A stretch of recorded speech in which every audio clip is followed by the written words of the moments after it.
আসসালামু আলাইকুম। জুয়েল ভাই যখন তার গ্রামের বাড়িতে যায় তো সেখানে ভিডিও করতেছিল, তো এরকম সময় তার এক বন্ধু ভ্যান চালিয়ে সামনে দিয়ে যাচ্ছিল। ঠিক সেই সময় তার এই বন্ধুটাকে উনি ডাকে, তো ডাকার পরে সামনে আসতে আসলে ওর এই বন্ধু লজ্জা পায়। জুয়েল ভাইয়ের যে বন্ধুটা আছে, বন্ধুটা লজ্জা পায়।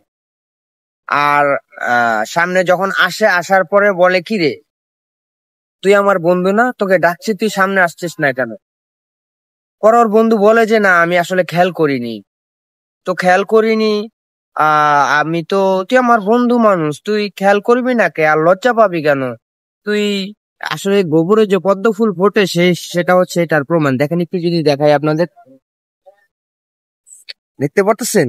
এটা একদম নোংরা একটা জায়গায় আপনার আহ ফুল ফুটছে, কত ফুল ফুটছে দেখেন, একদম নোংরা একটা জায়গায়। আপনারা যদি খেয়াল করেন তো এরকম হচ্ছে যে জুয়েল ভাই যে কতটুকু মানুষকে সম্মান করে, শ্রদ্ধা করে, আসলে তার ভিডিওগুলো না দেখলে আসলে বোঝা যায় না।